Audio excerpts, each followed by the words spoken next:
আমি doctor Mohammad Saifullah Sujan, urology রোগ বিশেষজ্ঞ, এন্ডোল্যাপারোস্কোপিক সার্জন। আজকে আপনাদের সামনে একটা গল্প দিয়ে শুরু করি।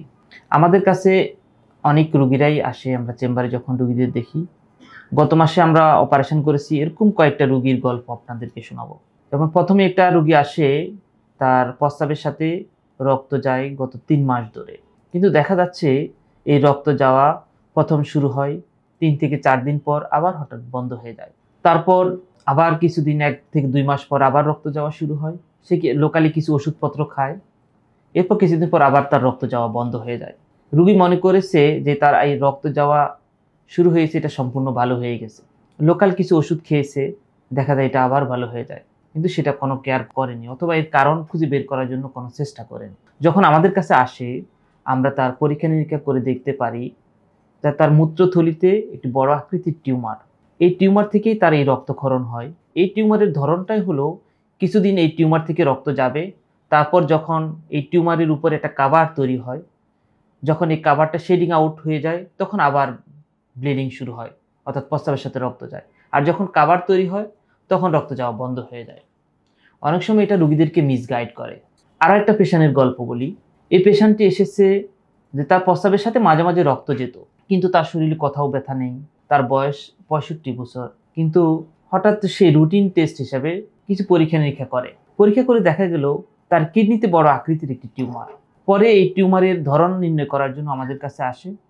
আমরা আরও কিছু অ্যাডভান্স পরীক্ষা করি, যেমন আধুনিক পরীক্ষা। আমরা একটা সিটি স্ক্যান করি। সিটি স্ক্যান করে দেখা যাচ্ছে তার কিডনিতে একটি বড় আকৃতির টিউমার, এবং এই টিউমারটির সিটি স্ক্যানের ধরন দেখে আমরা বুঝতে পারি এই টিউমারটা হয়তো একটু খারাপ ধরনেরও টিউমার হতে পারে। সাধারণত সিটি স্ক্যান করে এই কিডনির টিউমারের এই ধরনটা সম্পর্কে আমরা একটা ধারণা অর্জন করতে পারি। এই ধারণা থেকে এবং এই রোগ নির্ণয়ের আধুনিক এই পদ্ধতি ইউজ করে আমরা রোগীকে সিদ্ধান্ত দিই যে তার এই টিউমারটি অবশ্যই অপারেশনের মাধ্যমে বের করতে হবে। তারপর আমরা এই রোগীকে সিদ্ধান্ত মোতাবেক সে অপারেশন করি। রোগীর টিউমারটা অপারেশনের মাধ্যমে সম্পূর্ণ শরীর থেকে বের করে নিয়ে আসি, এবং এটি ল্যাবে পরীক্ষা করে দেখা যাচ্ছে এই টিউমারটি এক ধরনের খারাপ টিউমার। দ্যাট মিনস এটা এক ধরনের ক্যান্সার। আর একটা গল্প বলি। এটি 35 বছরের একটা রোগী আমাদের কাছে আসে। তার গত 1 বছর থেকে প্রায় জ্বর আসে, প্রস্রাবের সাথে অনেক সময় রক্ত আসে, কিন্তু এই জ্বর সম্পূর্ণ তার ভালো হয় না। কিছুদিন পর পর আবার জ্বর হয়, আবার প্রস্রাবের রক্ত যায়, কিন্তু এটার বিভিন্ন পরীক্ষা নিরীক্ষা করে সঠিক কোনো কারণ নির্ণয় করা সম্ভব হয়নি।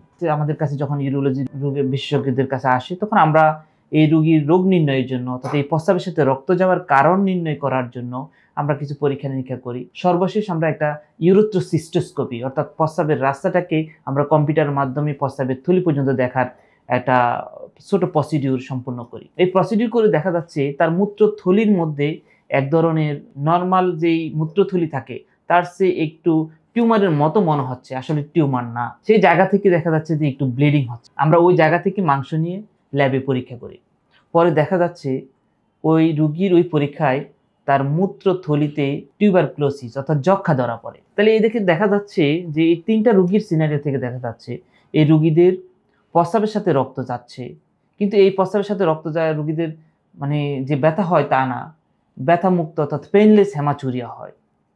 এই পেইনলেস হেমাচুরিয়াটাকে যদি আপনি যথাযথ সময়ে, সঠিক সময়ে যদি আপনি আসেন, সঠিক সময় যদি এই প্রস্রাবের সাথে রক্ত যাওয়ার কারণটাকে নির্ণয় করতে পারেন, তাহলে সেটা হতে পারে যে আপনার মূত্রথলিতে কোনো ক্যান্সার, কিডনি নালীতে ক্যান্সার, অথবা কিডনিতেও ক্যান্সার হতে পারে। আরেকটা সিনারি যেটা দেখেছি যে কিডনি অথবা মূত্রনালী, মূত্রথলিতে যক্ষ্মা জাতীয় সমস্যা তার হতে পারে।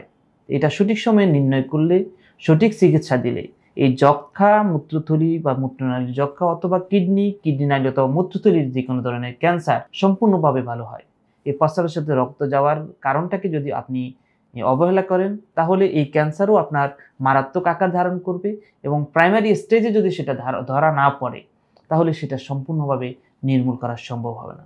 তাই আমরা সচেতন হই এবং সঠিক চিকিৎসা নিয়ে আমরা আমাদের নিজেদেরকে রক্ষা করি।